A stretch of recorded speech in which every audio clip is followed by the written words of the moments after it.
Hai, jumpa lagi.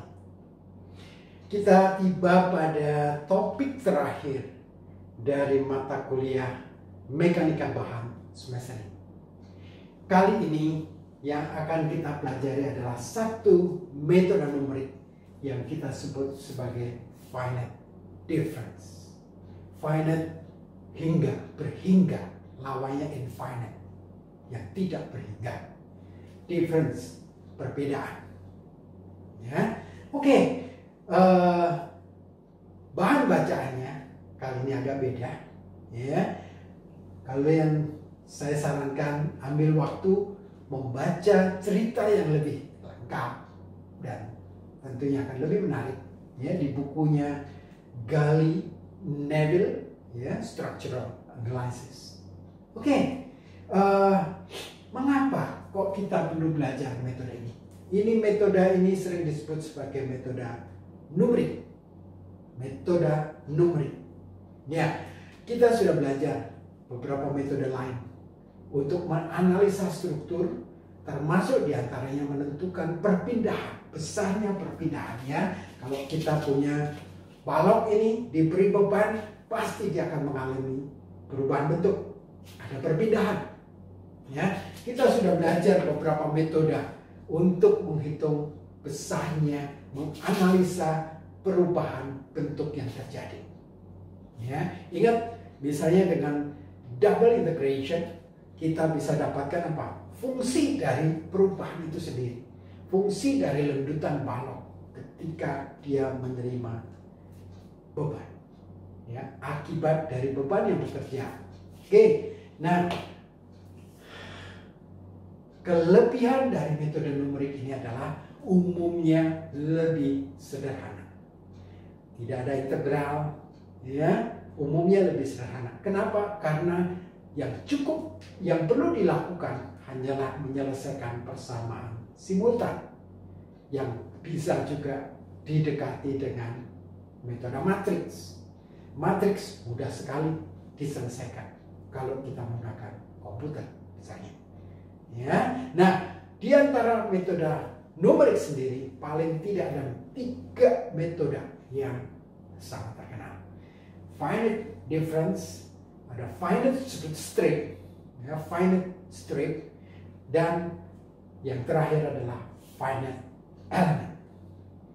Nah, metode yang ketiga yang paling powerful, paling dikenal, aplikasinya juga luar biasa luas, ya. Tidak hanya di analisa struktur, hampir semua software dikembangkan dengan finite element, pendekatan finite element. Tapi juga bisa untuk menganalisa mekanika tanah, interaksi antara pondasi dengan tanah. Bahkan teman-teman kita dari mesin, ya, bisa menggunakannya juga untuk berbagai keperluan.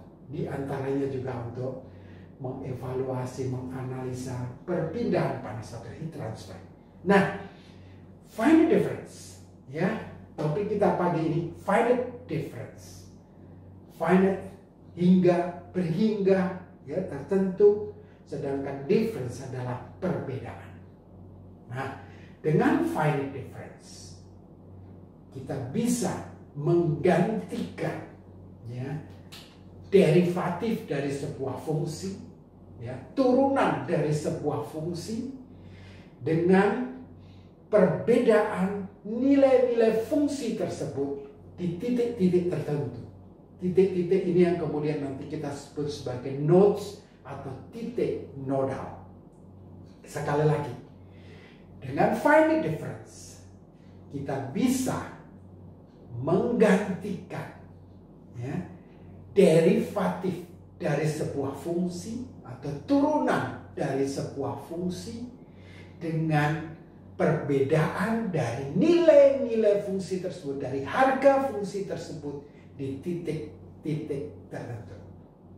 Saya akan jelaskan lebih lanjut apa yang saya maksud dengan statement saya ini. Nah, kelebihannya, ya, kelebihan metode ini dibandingkan dengan metode finite element misalnya, jumlah persamaan yang perlu diselesaikan jauh lebih sedikit dibandingkan finite elements. Tetapi ada tantangan tersendiri yang perlu dihadapi ketika kita menggunakan finite difference, yaitu ketika kita harus menerapkan persamaan finite difference ini di titik atau di nodes atau titik nodal yang berdekatan dengan perletakan. Kita harus memodifikasinya. Oke, sekarang saya akan jelaskan apa yang saya maksud dengan mengganti derivatif sebuah fungsi dengan perbedaan nilai-nilai fungsi tersebut di titik-titik tertentu.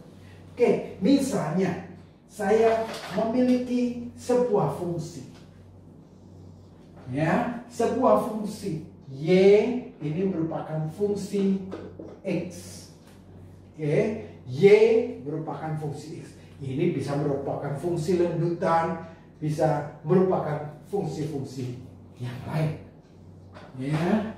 Oke, misalnya ini x saya, ini adalah y saya. Oke, sebelum lebih lanjut kita perlu membagi atau menentukan titik-titik, ya. Katakanlah ini sebut saya titik i. Ini saya sebut sebagai i plus 1. Ini saya sebut i plus 2. Ini saya sebut i min 1. Saya sebut i min 2, ya. Di mana jarak dari titik-titik ini dibuat konstan. Katakanlah ini lambda. Katakanlah ini lambda. Nah, di titik i, ya, di titik i ini artinya harga fungsi di sini, harga fungsi y ini di titik i, katakanlah saya sebut sebagai yi. Ya, saya sebut sebagai yi. Nah, di titik yi plus 1, harga fungsinya adalah yi plus 1. Oke, nah bagaimana kalau saya ingin menentukan besarnya, misalnya ini titik di antara yi dan i plus 1, katakanlah ini i plus setengah, di titik i plus setengah, ya. Saya ingin menentukan berapa sih besarnya turunan atau derivatif dari fungsi ini. Saya kepengen menentukan berapa sih turunan atau derivatif dari fungsi ini di titik i plus setengah. Ya, saya kepengen menentukan berapa sih turunan dari fungsi ini di titik i plus setengah. Nah, oke, apa sih turunan itu? Apa turunan itu? Turunan, ya, turunan adalah laju perubahan sebenarnya. Laju perubahan dari fungsi ini, ya. Kalau ini di titik i plus setengah, berarti laju perubahan dari fungsi ini di titik i plus setengah. Ya, itu turunan pertama. Turunan pertama juga bisa dimaknai sebagai kemiringan, ya, kemiringan dari fungsi ini di titik i plus setengah. Kemiringan atau sudut, ya. Oke, nah kemiringan ini, kemiringan kita mau tentukan. Kalau lambda ini cukup kecil, lambda ini cukup kecil, walaupun ini merupakan fungsi parabol, hiperbol, dan seterusnya. Sekali lagi, kalau lambda cukup kecil, maka saya bisa cukup baik mengasumsikan fungsi ini merupakan fungsi linear. Ini cukup baik hasilnya selama lambda itu kecil. Nah, bagaimana saya mau menentukan kemiringan dari titik ini? I plus setengah. Ya, saya bisa menganggap ini linear. Kemiringannya gampang toh. Kemiringannya tangan dari sudut ini. Tangan dari sudut ini adalah ini dibagi ini. Nah, ini apa? Ini adalah y I plus 1 dikurangi YI dibagi lambda. YI plus 1 dikurangi YI, berarti ini dibagi lambda. Ini adalah tangen dari sudut kemiringan ini.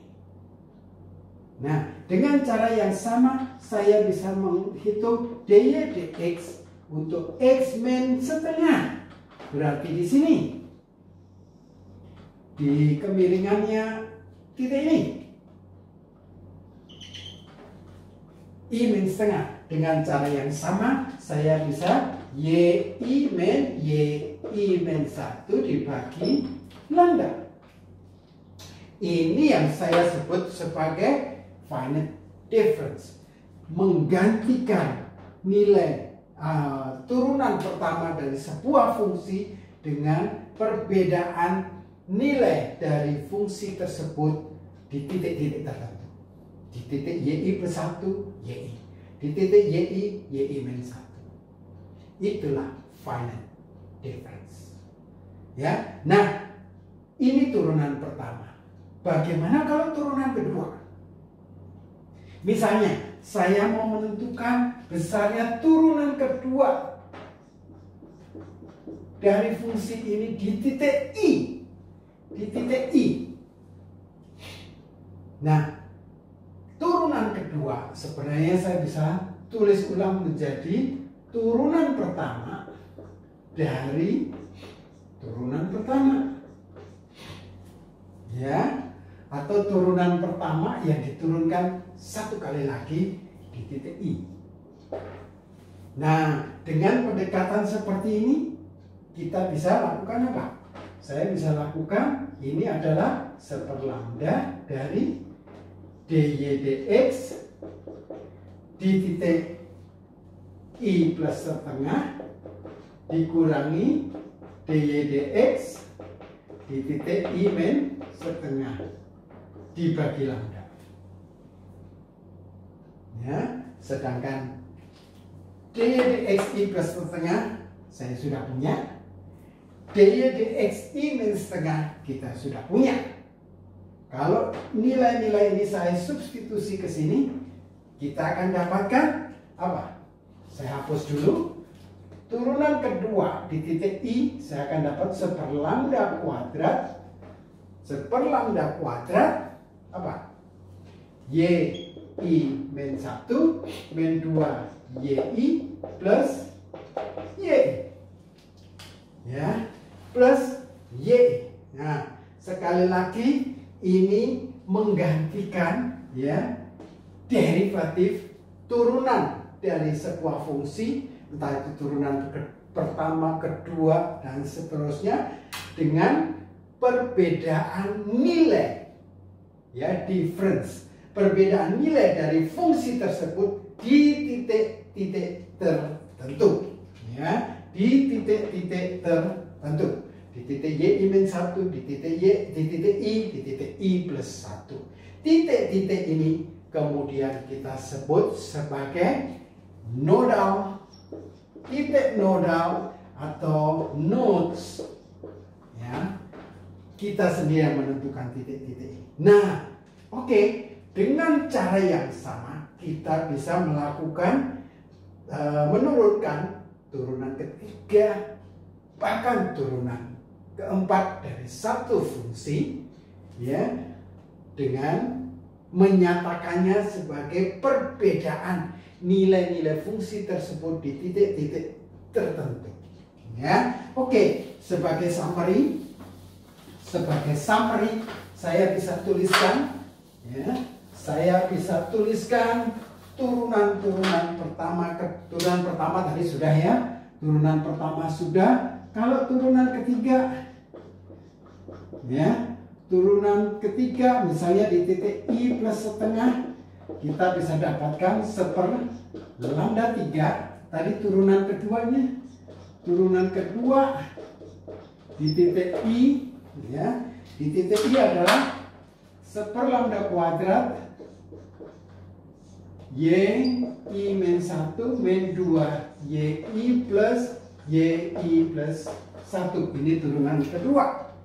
Ya, turunan ketiga seper lambda pangkat 3 ini min YI min 1 plus 3YI min 3YI plus 1 plus YI plus 2. Oke, sedangkan turunan keempat D pangkat 4 turunan keempat, katakanlah ini di titik I, saya akan dapat 1 lambda pangkat 4 ya. YI min 2 min 4YI min 1 plus 6YI min 4YI plus 1 plus YI plus 2 ini. Ya, dengan cara yang sama. Nah, ini bisa kita tulis lagi dengan pendekatan matriks, misalnya seperti ini. Kita bisa tulis apa? Kita bisa tuliskan seperlambda pangkat 4 ya, 1 min 4 6 min 4 1 dikalikan apa? YI min 2 YI min 1 YI plus 1 YI plus 2 ini. Ya, dengan cara yang sama ini bisa kita tulis seperti ini dengan pendekatan matriks ya, dalam bentuk matriks. Oke, sampai di sini ya kita sudah bisa menurunkan atau merubah fungsi derivatif turunan dari sebuah fungsi dengan perbedaan dari nilai-nilai fungsi tersebut di titik tertentu. Itu adalah konsep finite difference. Nah, dalam video berikutnya kita akan coba menggunakan pendekatan finite difference ini untuk menganalisa balok kita, menghitung perpindahannya, menghitung momen-momen yang terjadi, bahkan juga reaksi-reaksi perletakannya. Thank you.